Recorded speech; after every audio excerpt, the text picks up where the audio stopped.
Buongiorno amici di Vaielettrico, siamo oggi a Monaco, in realtà siamo qua perché abbiamo effettuato un viaggio con un'auto che a brevissimo sarà in grado di mostrarvi, ma siamo presso l'hub di ricerca e sviluppo di Ionity a Monaco di Baviera e siamo qua in presenza, grazie, thank you for having me as a guest here, siamo qua con Marcus Groll, COO di Ionity, quindi gli facciamo qualche domanda per capire meglio come si sta muovendo Ionity, che è la joint venture dietro la quale ci sono tutti i costruttori germanici, ma non solo, e che sta piazzando colonnine di ricarica in tutta Europa ad altissima potenza. Thank you, Marcus, for inviting me here as a guest.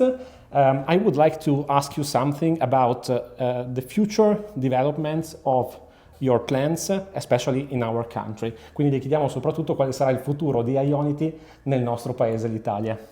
Yeah, welcome Paolo to Munich, Monaco as you said. Yeah, we are here in our test area where you can see all our new developments, our new chargers going live. Yeah, for Italy we have many plans. Italy is an important market for us. We already have 34 sites operational right now, 6 more are under construction at the moment, and we plan to build another 10 to 15 sites this year. Okay. And that's of course important for us because we see more and more usage of our sites, especially in the northern part of Italy, because of Italian people of course driving there, but also a lot of tourists during winter holidays or summer holidays driving to Italy.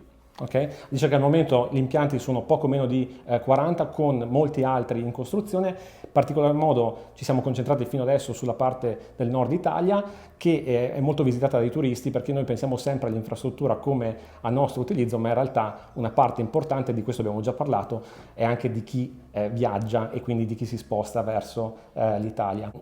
Ho un'altra domanda perché vediamo sempre più spesso che l'infrastruttura di ricarica fast viene utilizzata non solo da chi viaggia, ma anche da chi non può ricaricare a casa e decide di utilizzare l'infrastruttura di Ionity quasi come se fosse una classica pompa di benzina.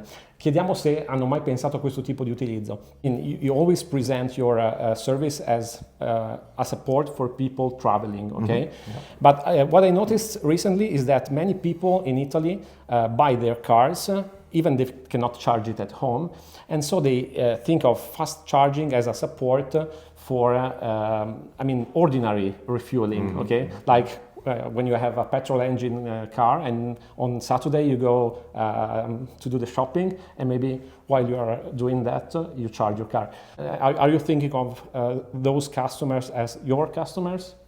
Yes, definitely.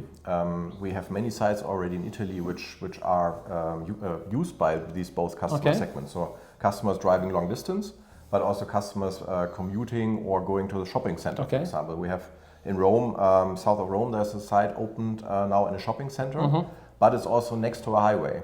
Okay. So that's for us the ideal location actually, where we have a site next to a highway where people driving long distance can use it, but also people in a metropolitan area like Rome or Milan or Florence can then also go for the daily charging. So ideally we want to combine both. Okay. And just one last question, un'ultima domanda. For example, I cannot tell you much more because this is under embargo at the moment, but I came here, I drove a very recent car. I had the opportunity to charge at your station, mm-hmm. and it just took me a few minutes to get from 3 to 10%, mm-hmm.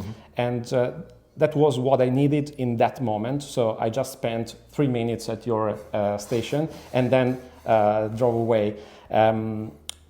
Do you sometimes have the feeling that people charge much more than they need at your station? Have you ever thought about giving customers enough information just to spend the right time and improve their customer experience?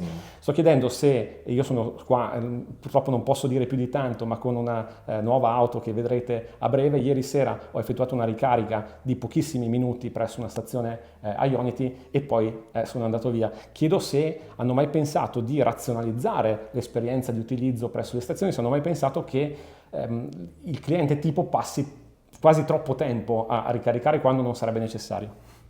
Yes, that's definitely a point. We are monitoring the charging behavior very closely because we have all the information and know exactly how long are charging sessions on average, mm-hmm. what are extreme cases. And what is, as a general rule, what makes a lot of sense for the customer, but also for everybody else then waiting, for example, if this is a full station, please just do not charge much more than 80%. Because after 80% on most vehicles, the charging power gets throttled down a lot. It takes much longer. And then, of course, especially on a busy day, people then have to wait. So that's, of course, not good. On top of that, we are now also thinking and working on some pricing schemes there to say after a certain period of time, for example, or if a car reaches 80% state of charge, that then an additional pricing starts to motivate people then really to move away. Because that's becoming really on busy weekend days and summertime and so on, that's becoming a problem, yes. But up to this moment, you have not had any problem with the sites which are too much crowded? Of course, not so much. Sometimes, yes. I mean, the site in Italy, in Brenner, the far most northern side, that's why we extended the site in December. So there were just 6 chargers. And now it's 18, I think. People needed to wait. So now we have installed 18. And if we now see this is also not enough, then we will further expand the site, which we can there, luckily. We look at the utilization of the sites very closely, and if we see there's more demand, then we extend the sites. Sì, quindi la risposta è che sì, effettivamente stanno ragionando su un'incentivazione di un miglior utilizzo delle stazioni, magari attraverso una politica di prezzi che consenta alla fine di utilizzare la stazione per il giusto tempo necessario e di dare a molte più persone l'opportunità di utilizzarla nello stesso periodo. Quindi questa è un'azione che va di pari passo con magari anche un aumento del numero di stazioni. So, thank you very much for your time, and we'll take a look at the plant now. Great. Thank you, Paolo. Grazie, a presto. Grazie.